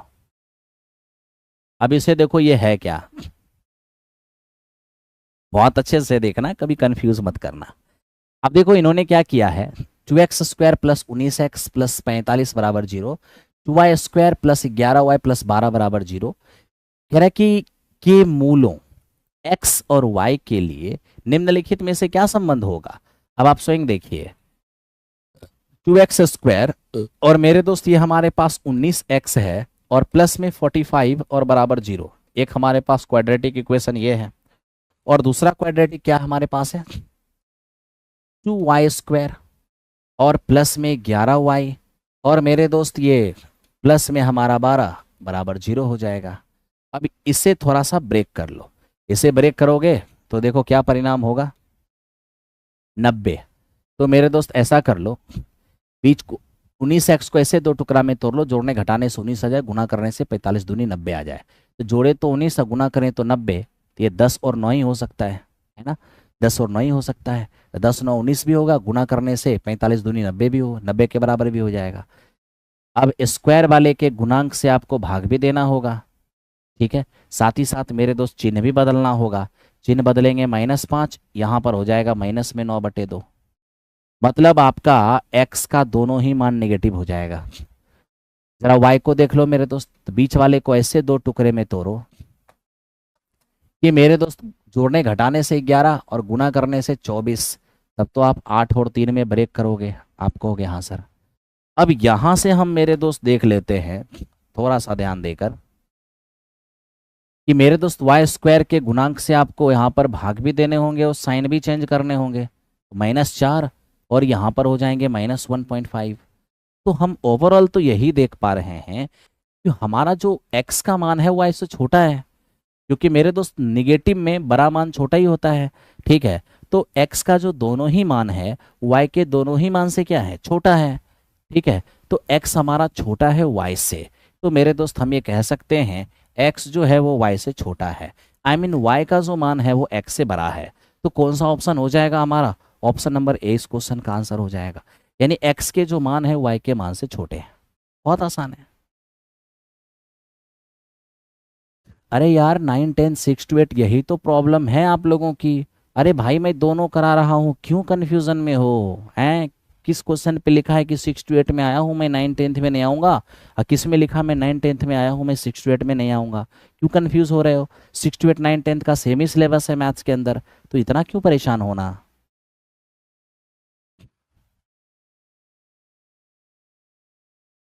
क्या सर, क्या सिर्फ लेक्चर देखने हैं? अरे नहीं यार, लेक्चर क्यों देखने हैं, इसका पीडीएफ सब कुछ आपको मिलेगा। प्लेटफॉर्म बाय नवीन कुमार सिंह टेलीग्राम आप ज्वाइन कर लीजिए, वहाँ पर इसका सॉल्यूशन पीडीएफ मिलेगा, बुक आप देखोगे। अब जब भी कोई सेट होगी उसमें से मेरे दोस्त कोई डिफरेंट टाइप का क्वेश्चन होगा, जो थोड़ा अलग टाइप का क्वेश्चन होगा, वो मेरे दोस्त आप नोट्स बना लेना उसका, है ना, उसका नोट्स बना के रख लेना। अब देखो इसको, ये क्या है, कह रहे यदि किसी व्यक्ति की आयु से 4 वर्ष घटाए जाते हैं और 5 से भाग दिए जाते हैं, तो परिणाम उसके पोते की आयु को दर्शाता है। कहता है कि पोते पोते की एक बहन है जिसकी आयु 5 साल है, पोते की एक बहन है जिसकी आयु 5 वर्ष है, पोते से 6 वर्ष छोटी है।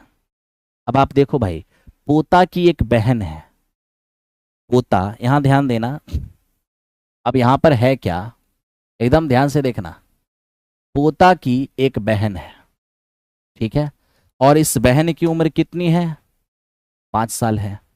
पोते की एक बहन है, बहन की उम्र 5 साल है, और ये जो बहन है ना, वो पोता से 4 साल छोटी है, सॉरी 6 है, बहन जो है वो पोता से 6 साल छोटी है।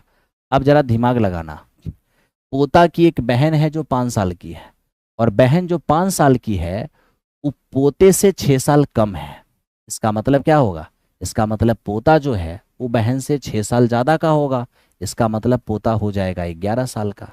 क्वेश्चन यही तो कहा था कि पोते की एक बहन है 5 साल की, तो बहन 5 साल की है जो पोता से 6 वर्ष छोटी है, तो बहन अगर पोता से 6 वर्ष छोटी है, इसका मतलब पोता क्या होगा, अपने बहन से 6 वर्ष बड़ी होगा, यानी पोता 11 साल का होगा।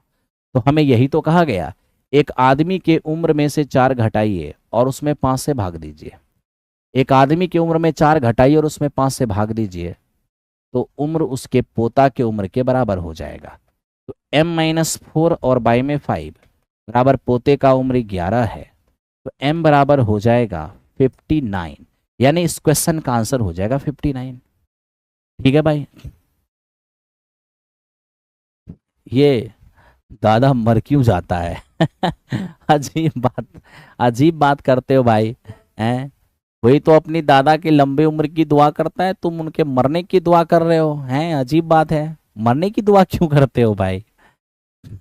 अब यहाँ देखो, आपको मेरे दोस्त ये पता होना चाहिए, साइन को बदलने से कॉस आता है, कॉस को बदलने से साइन, टेन को बदलने से कॉट आता है, और कॉट को बदलने से टेन, सेक को बदलने से कॉसेक आता है, और कॉसेक को बदलने से सेक। बड़ी प्यार से देखना, साइन को बदलने से कॉस आता है, कॉस को बदलने से साइन, टेन को बदलने से कॉट आता है, कॉट को बदलने से टेन, सेक को बदलने से कॉसेक आता है, कॉसेक को बदलने से सेक।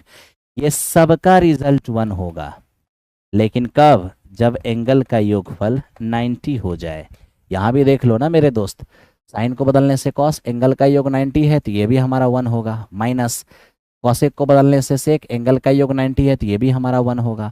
अब 1 में से 1 गया तो 0 आंसर हो जाएगा, यानी इस क्वेश्चन का आंसर 0 हो गया। अब यहाँ पर बहुत लोगों को प्रॉब्लम देखो कहाँ होगा, 32 58 जोड़ने से 90 होगा, कोई दिक्कत नहीं है। अरे ऐसे समझ में नहीं आ रहा, किसी एक को बदल लो, सेम हो जाएगा, कट के 1 हो जाएगा, ठीक है। अब प्रॉब्लम कहाँ है, प्रॉब्लम है यहाँ पर, ठीक है।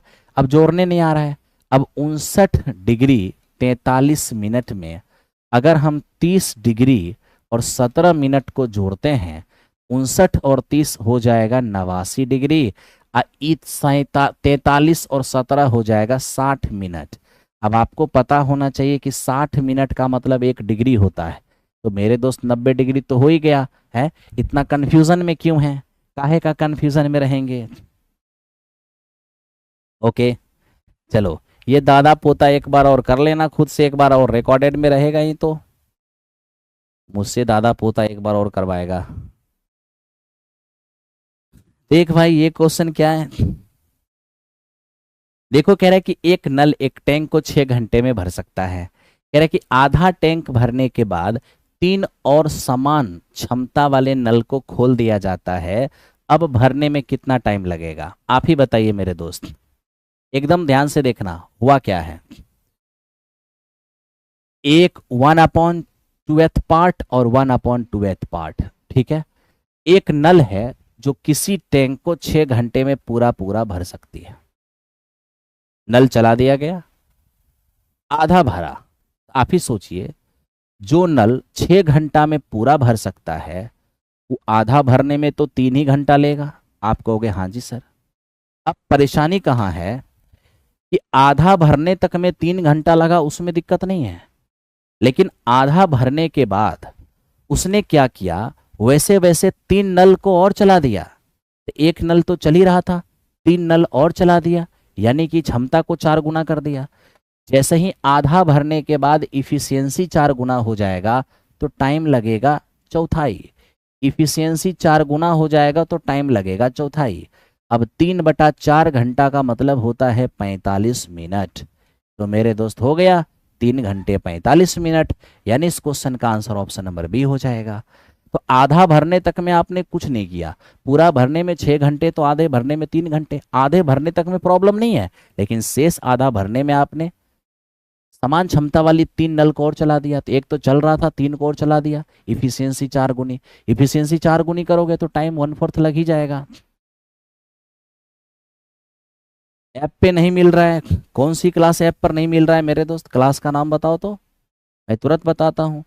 हाँ, महाभारत बैच है, कुरुक्षेत्र 4.0 है, अर्जुन बैच है। ठीक है, ये सब प्लेटफॉर्म बाय नवीन कुमार सिंह एप्लीकेशन पर अवेलेबल है। ओके, अगर आपको रेलवे से रिलेटेड बैच चाहिए तो वो भी अवेलेबल है, सारा चीज अवेलेबल है।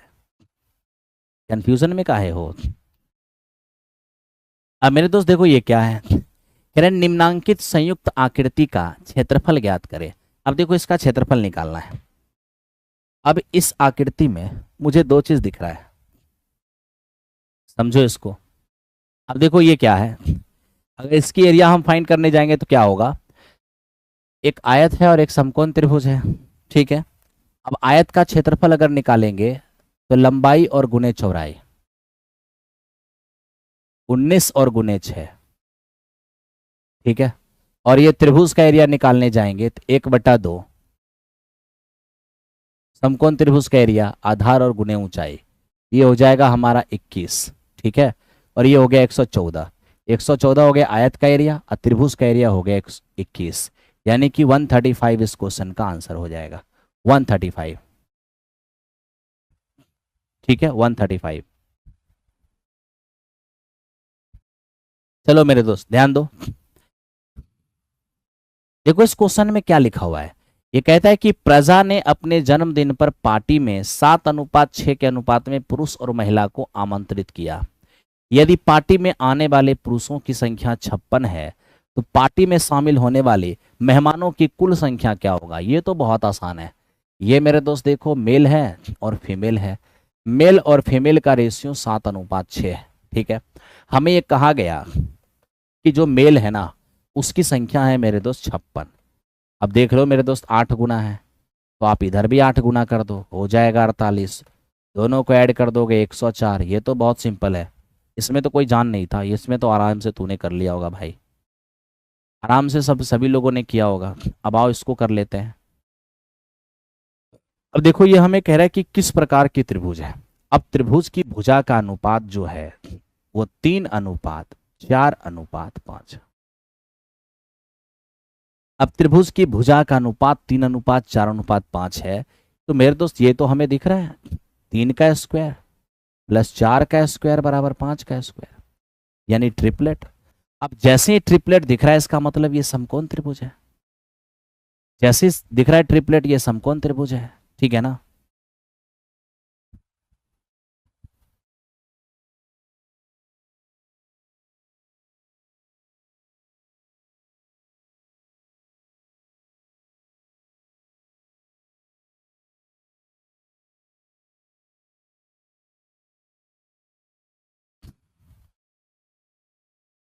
ध्यान दो भाई, आगे बढ़ते हैं अगले क्वेश्चन पे। अब जरा इसको देख लो, ये क्या है मेरे दोस्त? ये बहुत ही एक सिंपल सा चीज है, आप इसे फॉर्मूले के रूप में याद रखना।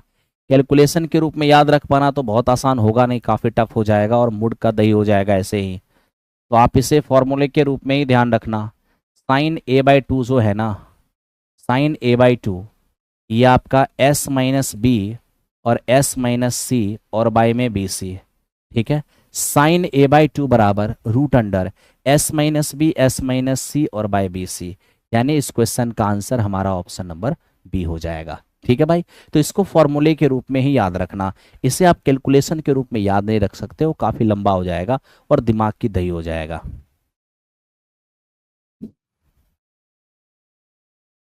अब देख मेरे दोस्त ये क्या हो जाएगा। अब देखो यहां पर हमें क्या कहा गया कि सर बताओ जरा, इनमें से शांत दशमलव क्या होगा। एक दो तीन चार, चार हमारे पास फ्रैक्शन है, कह रहे किस फ्रैक्शन का दशमलव प्रसार शांत होगा। अब आपको ये बात पता होना चाहिए, ऊपर में नंबर और नीचे केवल 2 की पावर m, या मेरे दोस्त केवल 5 की पावर m, या मेरे दोस्त 2 की पावर m और 5 की पावर n। अगर इस फॉर्म में 2 की पावर m 5 की पावर m या 2 की पावर m इंटू 5 की पावर n, यानी डिनोमिनेटर में केवल 5 केवल 2 केवल 5 या 2 और 5 रहे, तो इस स्थिति में दशमलव प्रसार शांत होगा, आई मीन टर्मिनेटिंग होगा, टर्मिनेटिंग, ठीक है भाई। लेकिन ये ध्यान रखना, नंबर इसके नीचे में केवल 2 की पावर m या केवल 5 की पावर m या 2 की पावर m और 5 की पावर n, मेरे दोस्त ये हमारा बोथ हो रहे, बोथ के अलावा कोई और हो, कोई और हो, मतलब नीचे जो है ना 2 और 5 के अलावा कोई और हो जाएगा, तो इस स्थिति में दशमलव का प्रसार अशांत तो होगा लेकिन साथ में आवर्ती होगा, ठीक है। यानी कि नॉन टर्मिनेटिंग रिपीटिंग हो जाएगा, नॉन टर्मिनेटिंग रिपीटिंग, ठीक है भाई। तो नॉन टर्मिनेटिंग रिपीटिंग हो जाएगा, ओके। अब ये देखो, सबसे पहली बात यहां पर अगर मेरे दोस्त हमें 11 सतह 77 कर भी देते हैं तो ये हमारा 27, नीचे में 2 और 5 के अलावा 3 अवेलेबल है, इसका मतलब ये शांत तो नहीं हो सकता, ये हमारा अशांत आवर्ती होगा। यहाँ आप देख लो, एक साथ से एक साथ काट भी दोगे तो भी नीचे में 2 के अलावे 7 है, ये भी हमारा शांत नहीं हो सकता, ठीक है। अब यहाँ देख लेना, ये तो मेरे दोस्त 343 29 से कटना है नहीं, 343 का मतलब आप समझ रहे हो, ठीक है भाई, 7 गुने 7 गुने 7। तो वैसी स्थिति में मेरे दोस्त यहाँ भी नीचे में 2 और 5 के अलावे कोई और है, तो ये भी हमारा क्या हो गया, तो ये भी हमारा फिर दोस्त अशांति हो जाएगा, अशांत आवर्ती हो जाएगा। लेकिन इसकी बात करोगे 15 कम 15 15 चौके 60, तो ये मेरे दोस्त नीचे में तुझे 8 दिखेगा, 8 का मतलब क्या हो, सॉरी 40 का मतलब क्या होता है, केवल 2 और 5, तो यहाँ डिनोमिनेटर में केवल 2 और 5 है, तो यही वो दशमलव प्रसार है जो मेरे दोस्त शांत होगा, यानी दशमलव प्रसार शांत यहाँ पर 15/600 का होगा। आई होप सभी को समझ में आ रहा होगा। चलो ये हमारा 97 था। अब आते हैं, अब 98 की ओर चलते हैं। देखिए 98 ये क्या है मेरे दोस्त, ये हमारा एक पैरेललोग्राम है, ठीक है। अब आपको ये बात जरूर पता होना चाहिए कि पैरेललोग्राम के अंदर होता क्या है। देखिए जब भी क्वाड्रिलेटरल कोई, अगर कोई क्वाड्रिलेटरल पैरेललोग्राम या उसके प्रजाति का है, अब क्वाड्रिलेटरल पैरेललोग्राम का प्रजाति क्या होता है, तो मेरे दोस्त रोम्बस, रेक्टेंगल, स्क्वायर, पैरेललोग्राम, ये सब एक ही खानदान के लोग हैं। आप मुझे इग्नोर कर रहे हैं ध्रुव राठी। अरे हम इग्नोर क्यों करेंगे भाई, बताओ क्या दिक्कत है, बताओ। बिल्कुल बिल्कुल मेरे दोस्त, सबके नोट्स तो आपको बनाना ही चाहिए, ठीक है। देखो अगर ये पैरेललोग्राम है तो आमने सामने का, पैरेललोग्राम में आमने सामने के एंगल इक्वल होते हैं, यानी कि 7x माइनस 30 बराबर हो जाएगा 5x, तो 2x बराबर ये आपका 30 हो गया, तो x का मान आपका कितना हो जाएगा 15, तो x का मान आपका 15 हो जाएगा, ऑप्शन नंबर बी हो गया, ठीक है भाई। आओ अब चलते हैं नेक्स्ट क्वेश्चन पे। देखो ये क्या है। अब यहां पर, अरे ये तो शुरू में कराया ऐसा ऐसा सवाल, इसका आंसर 9600 आया था। शुरू में तो ये सवाल मैंने कराया ही है। शुरू में इस क्वेश्चन को, पहला ही क्वेश्चन ये था। चलो अब इसको देखते हैं ये क्या है। मेरे दोस्त ये हमसे क्या कह रहा है इसको समझना। ये कह रहा है कि 1 घंटे के 5 मिनट और 1 घंटे के 20 सेकेंड के भिन्न के बीच का कितना अंतर होगा। अब यहां पर मेरे दोस्त, यहां पर जो क्वेश्चन लिखा है ना, what is the difference between fraction of 5 minute of 1 hour और 20 सेकेंड ऑफ 1 आवर। ठीक है, मतलब 1 घंटे के 5 मिनट और 1 घंटे के 20 सेकेंड, कह रहा है इन दोनों भिन्नों का क्या होगा अंतर। एकदम सिंपल सा सवाल है, एक बना के बताओ भाई, है? एक बना के बताओ, जरा सा देख ले क्या आंसर आता है। एक बना के बता दो। बहुत सारे सवाल तो मैं सॉल्व कर ही रहा हूं, एक सवाल तो सॉल्व कर ही सकते हो।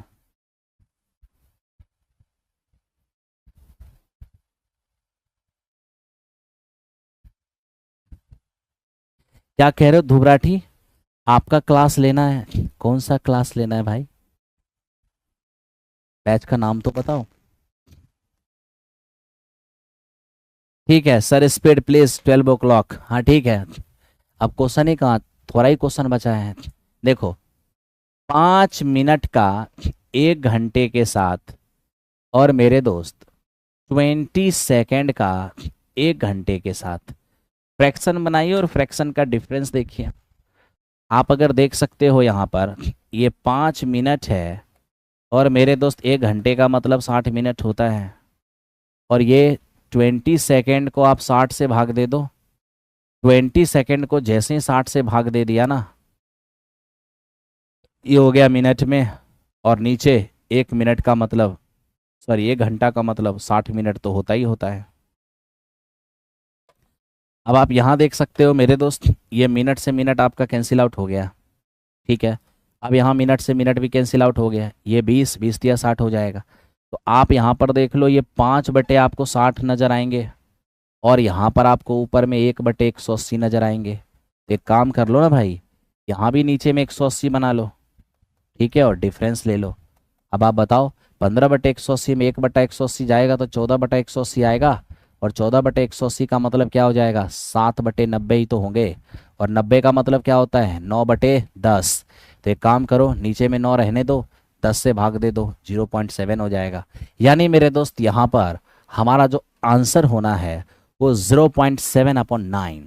क्योंकि आप यहीं पर देख लो ना थोड़ा सा, जैसे यहाँ पर डेसिमल हटाओगे 7/90, और 7/90 आपको यहीं तो दिख रहा है, तो 7/90 इस क्वेश्चन का आंसर हो गया। हाँ बहुत आसान है, लेकिन देखो कैसे कैसे खामखा घुमा दिया, झूठ मूठ का। था कुछ इसके अंदर? कुछ भी नहीं था।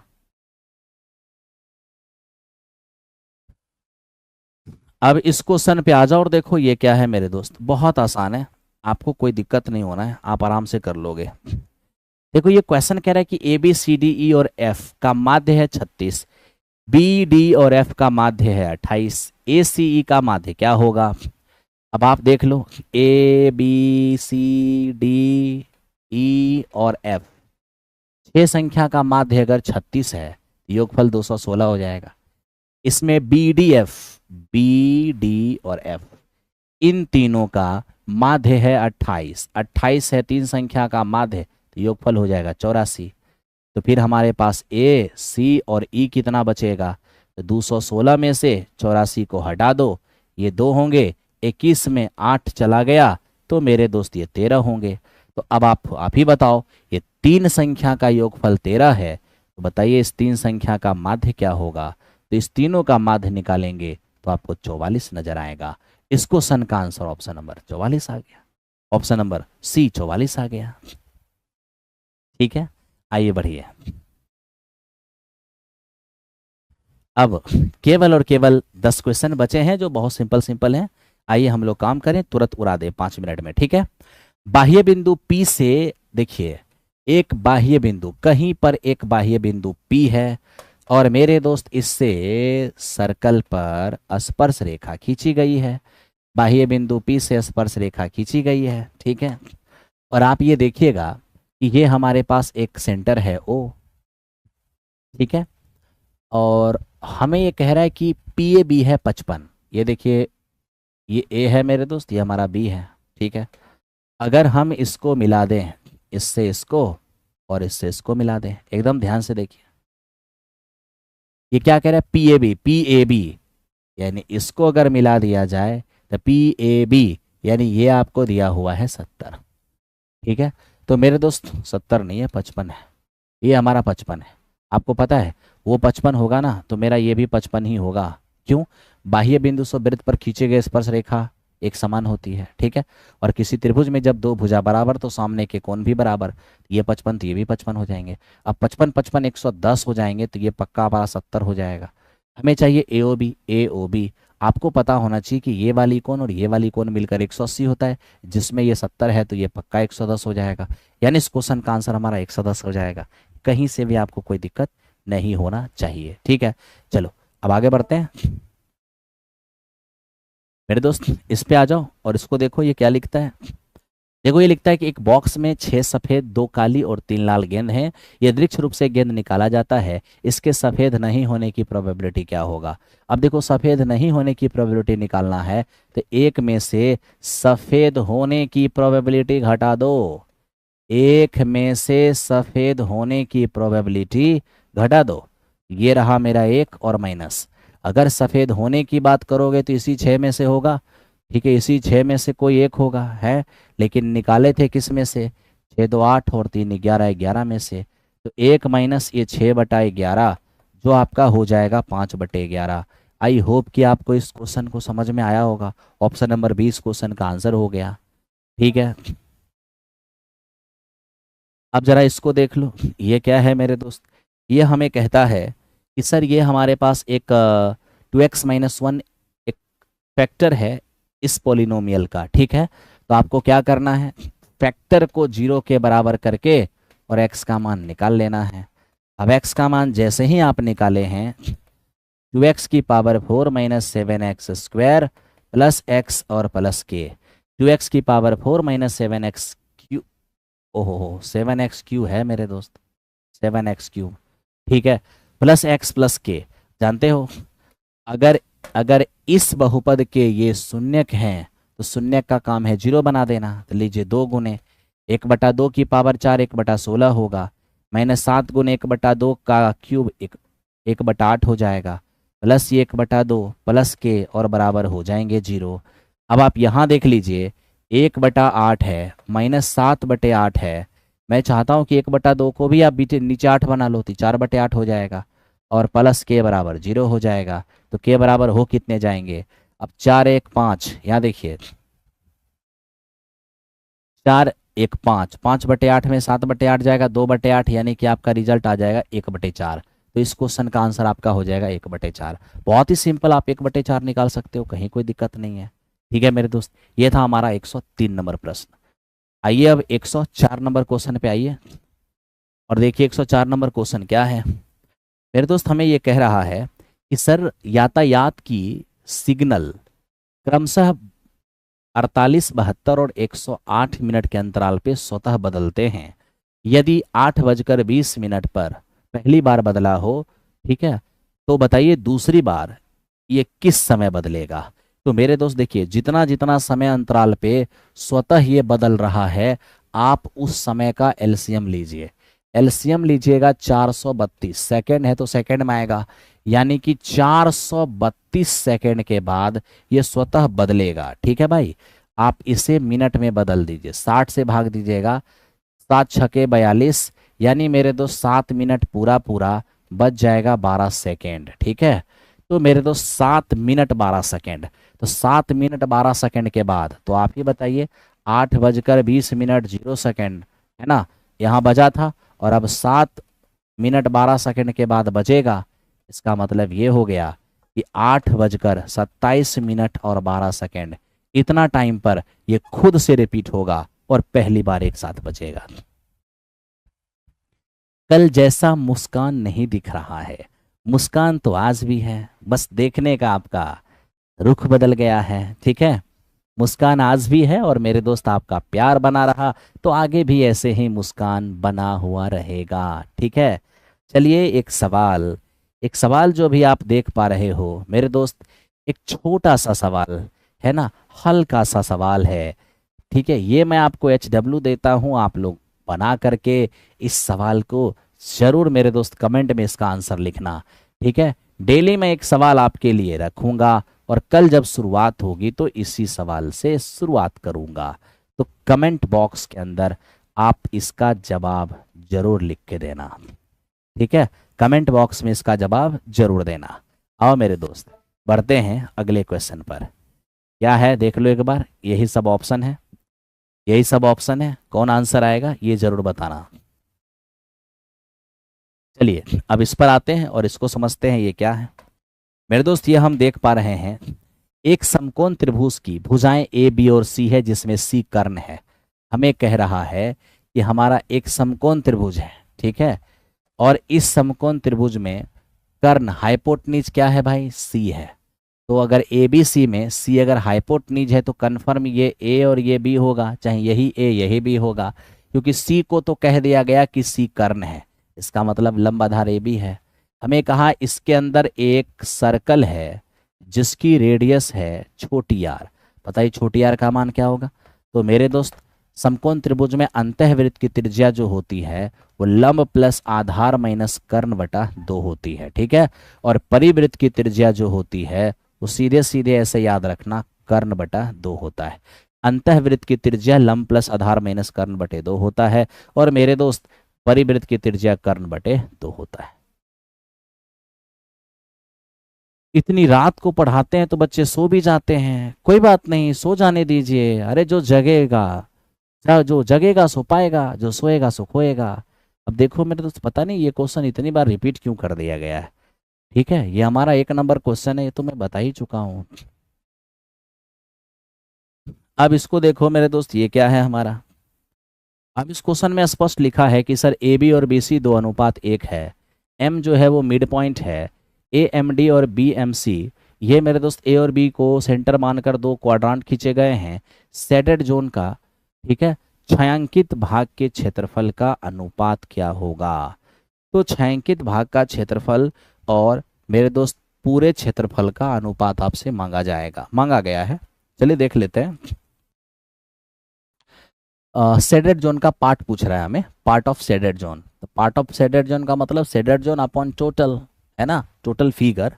अब आप बताइए, जब ये पूरा का पूरा आपका ए बी दिया हुआ है, ये 2 रेशियो, और ये आपको दिया हुआ है 1 रेशियो। ठीक है, आप ये समझते हैं कि ये है मिड पॉइंट। अगर ये मिड पॉइंट है तो कन्फर्म ये भी 1 हो जाएगा, ये भी 1 हो जाएगा।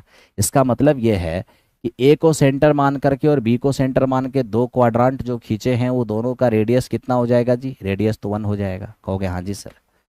बाकी ये एक आयत है। अगर आपको पहले तो आप शेडेड जोन निकाल लीजिए।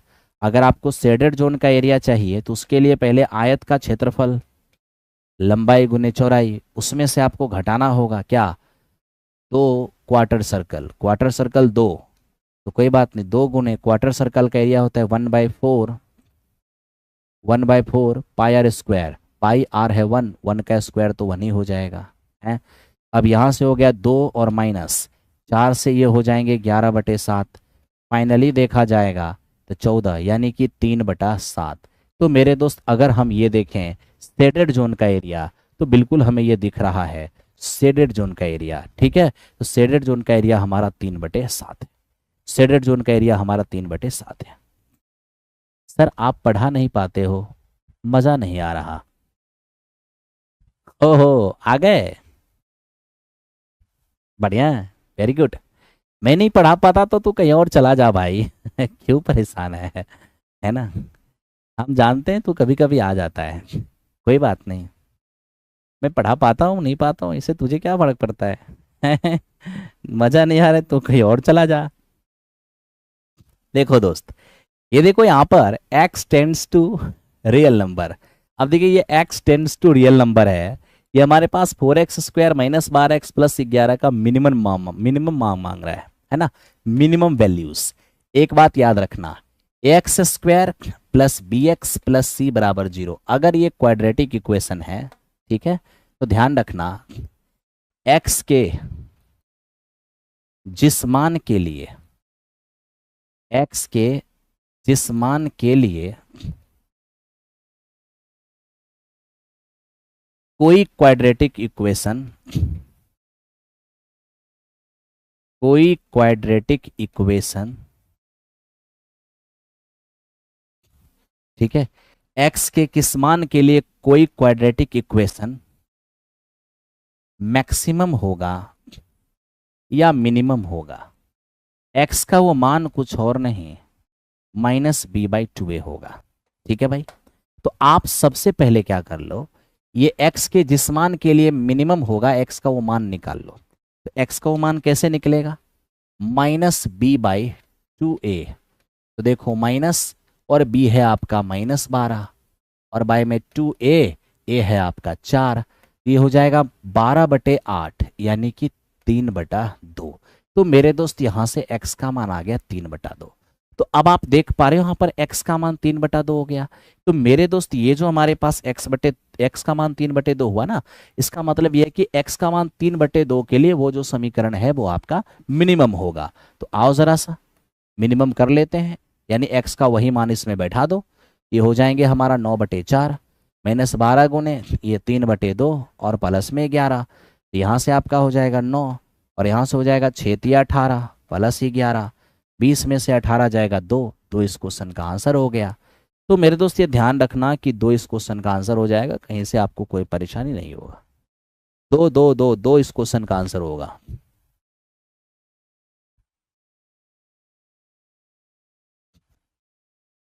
ठीक है भाई,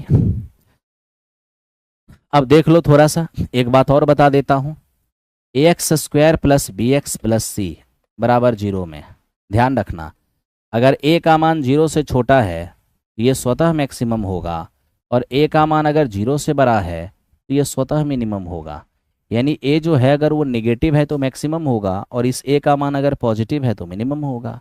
ठीक है, तो मैक्सिमम हो या मिनिमम, उसके लिए आपको मेरे दोस्त x का मान, ठीक है, -b/2a निकाल करके समीकरण से x का मान -b/2a निकाल कर और उसी मान को समीकरण में डाल देना।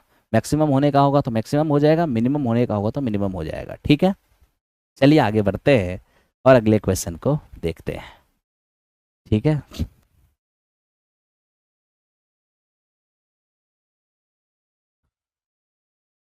चलो मेरे दोस्त अब इसको देखते हैं, ये सेकेंड लास्ट क्वेश्चन है।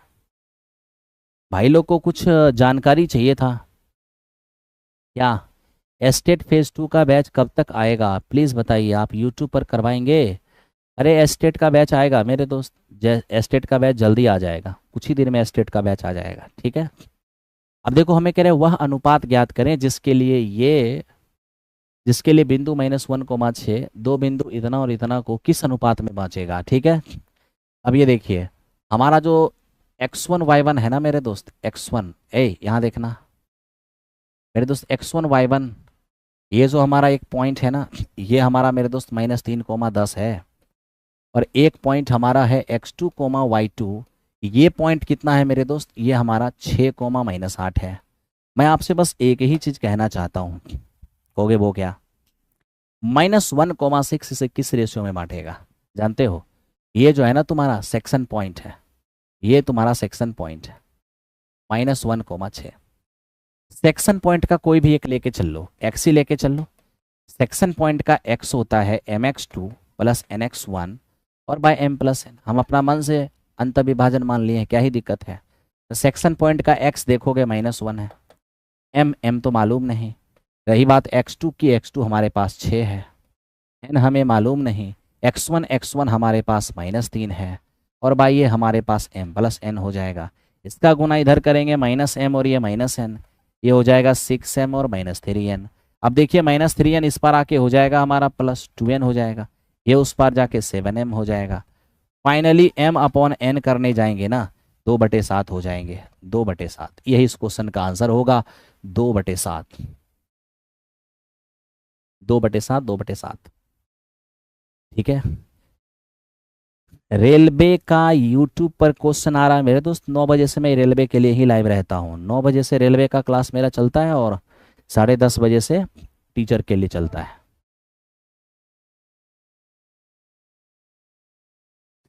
चलो, आज के सेशन का ये आखिरी सवाल है।